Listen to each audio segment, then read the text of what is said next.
એક વખત શ્રીહરિ અમદાવાદથી 42 કિલોમીટર આઘેરા આવેલા પાનસર ગામેથી સૌ સંતો ભક્તો સાથે સંઘમાં ચાલ્યા અને ઓળા ગામે પધારવા સારું નીકળ્યા હતા. ઓળા ગામના ભક્તોને શ્રીજી મહારાજે પાર્ષદ મોકલીને સમાચાર મોકલાવ્યા. ગામના સૌ ભક્તોના હૈયામાં આનંદ થઈ ગયો. સૌ શ્રીજી મહારાજ પધારે છે તો ગામમાં ધામધૂમથી સામૈયા પધરામણી સંઘને રસોઈઓ કરીને જમાડવા સૌના ઉતારા વગેરેની સેવામાં વ્યસ્ત થઈ ગયા. એટલામાં તો શ્રીજી મહારાજની પધારવાની વધામણી આવી. ગામના સૌ લોકો સામૈયું લઈને ગામની ભાગોળે સન્મુખ આવ્યા. સૌ પોતપોતાના સંકલ્પ પ્રમાણે શ્રીહરિને વધાવવા સારું કુમકુમ, ચોખા, ફુલાર કે વસ્તુ પદાર્થ લઈને આવ્યા હતા. આ વખતે ઓળા ગામના જ પ્રેમી ભક્ત રતનબેન પટેલ પણ આવીને ગામની બીજી સ્ત્રીઓની સાથે વાટ જોઈને ત્યાં ઊભા હતા.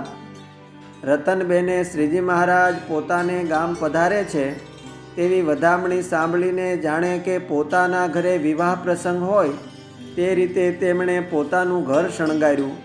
આસોપાલવના તોરણ બાંધ્યા, ટોડલે તોરણ ચાકળાઓ બાંધ્યા, શેરીએ પાણી છંટકાવ્યા. જેમ વરરાજાને માંડવે પોખવા જેવી બધી તૈયારી હોય તેવી તૈયારી કરી.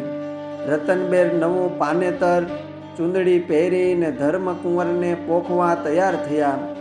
સત્સંગના સ્ત્રી ભક્તો અને એમના કુટુંબના સ્ત્રીઓ પોખણાના ગીતોની રમઝટ બોલાવવા લાગ્યા.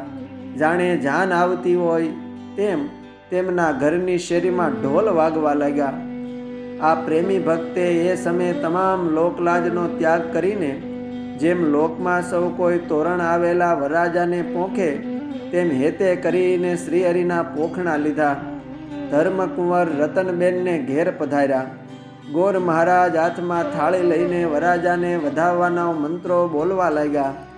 વરરાજાને પોખે તેમ પોખીને ઓવારણા લઈને વધાવ્યા ને શ્રીહરિના કોમળ ગાલ ખેંચ્યા. પછી ચરણમાં મસ્તક મૂકીને હૈયે પ્રેમના આંસુ શ્રીજી મહારાજના ચરણ ધોયા. પાનસરથી કર્યો પ્રવાસ, ઓળા ગામે આવ્યા અવિનાશ.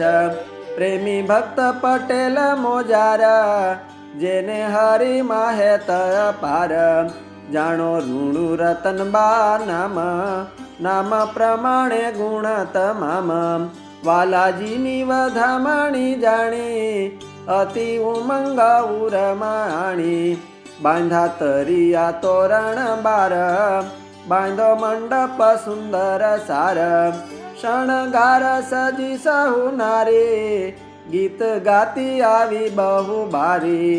આવ્યા રતન બા સહુ સંગે, વાલાજીને વધાવ્યા ઉમંગે.